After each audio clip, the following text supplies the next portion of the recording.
mendorong semua pihak, Polda Kaltim, lembaga adat Kaltim, paguyuban suku, pemerintah di Kaltim, media di Kaltim, pengusaha di Kaltim, akademis di Kaltim untuk mendukung keberadaan IKN. Karena ini momentum yang bagus saya sampaikan. Dulu ada yang bilang IKN dibangun dari mana duitnya? Sebenarnya sederhana saja Bapak Ibu sekalian, duit IKN itu ada. Jadi misalnya saya ngasih contoh sederhana, PUPR dalam setiap tahun ada 100 triliun misalnya, itu untuk membangun Indonesia. Jadi yang 100 triliun sekarang tidak semua misalnya di Jawa, tidak semua di Sumatera, tapi dipindahkan ke Kalimantan Timur. Begitu formatnya. Kementerian Perhubungan kalau membangun bandara, ya tinggal dipindahkan sedikit, difokuskan. Dan ini berita baik, ya ada berita baik. Saya tadi mencatat penyampaian gubernur melalui media bahwa untuk pertama kalinya dalam sejarah, kalau saya tidak salah dana kali hasil, itu ada yang sangat besar diserahkan oleh pemerintah kepada Kalimantan Timur. Kalau saya tidak salah sekitar 70 triliun, yang kemudian sebagian untuk pengembangan. Jadi apa maknanya itu? Apa maknanya? Ya. Makna pertama saya mau sampaikan bahwa karena orang Kaltim itu orang-orang patuh, taat kepada hukum, kemudian selalu berserah diri, akhirnya perjuangan yang selama ini misalnya dalam bagi hasil yang seharusnya diperjuangkan secara teriakan dan lain-lain sebagainya, akhirnya ada kondisi IKN lah yang memaksa sebagian dana dikembalikan ke situ untuk membangun IKN itu sendiri. Jadi sebenarnya banyak, makanya kalau Gubernur Kaltim bilang mau bangun Kaltim itu gampang. Ya kalau misalnya dana bagi hasil sama dengan di Papua, sama dengan di Riau, sama dengan di Aceh, maka kecil sekali itu. Karena kita menghasilkan 500 triliun per tahun untuk ibu kota Nusantara, sementara yang akan dibutuhkan kalau kaitannya dengan komposisi dana yang akan dipakai hanya sekitar 20% atau sekitar 90 triliun. Apalagi kalau 446 triliun sampai 2045 sangat sedikit sekali. Kalau tahun ini misalnya kasih 70, tahun 2014 cepat sekali. Dan itu bagus untuk Indonesia. Yang kedua, tolong kawal IKN dengan bagus.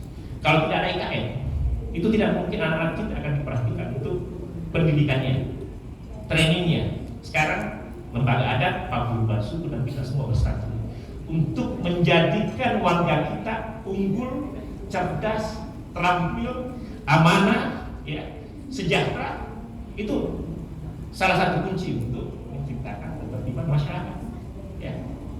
Kemudian ada yang bilang pengurusan lingkungan, sampaikan ke mereka bahwa kalau dia baca undang-undang, baca peraturan pemerintah dan rencana ke depan, yang misalnya saat ini 50% itu kawasan hutan, insya Allah ke depan menjadi 70%, di mana 10% itu adalah untuk ketahanan pangan.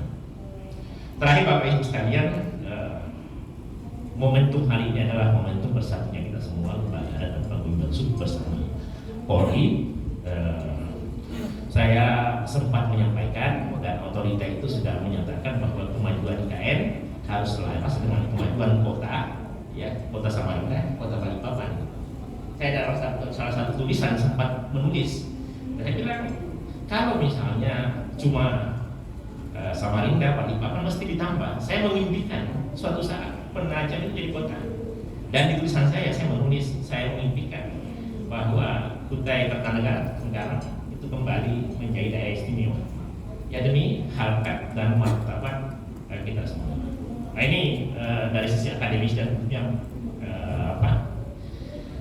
kajian yang mendalam. Dan satu hal memang masalah ketahanan pangan ini yang akan menjadi harapan kita semua.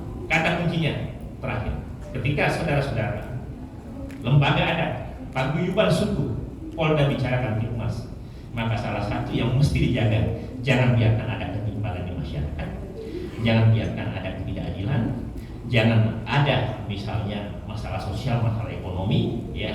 Satu hal lagi, coba bayangkan tenaga kerja yang 9.000 untuk tahun ini, itu misalnya dia bekerja konstruksi, dia akan bekerja 6 bulan sampai 1 tahun, itu perawatan Tipmas itu, penyaluran seksnya kemana? Ya kan, ini salah satu contoh. Bapak Ibu sekalian, itu saja yang saya sampaikan. Saya rasa diskusi yang kita lanjutkan itu bisa lebih bagus.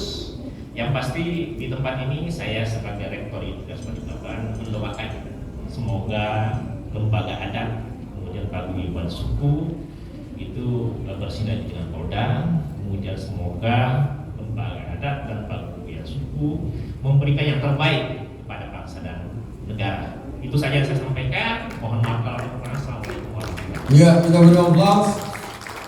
Bapak Ibu dan saudara-saudari sekalian, tiga narasumber sudah memaparkan presentasinya, keyword dari atau kata kunci dari Pak Siraji Zainal bahwa IKN harus kita dukung karena memang secara konstitusional sudah ditetapkan Pak Undang-Undang Nomor 3 2022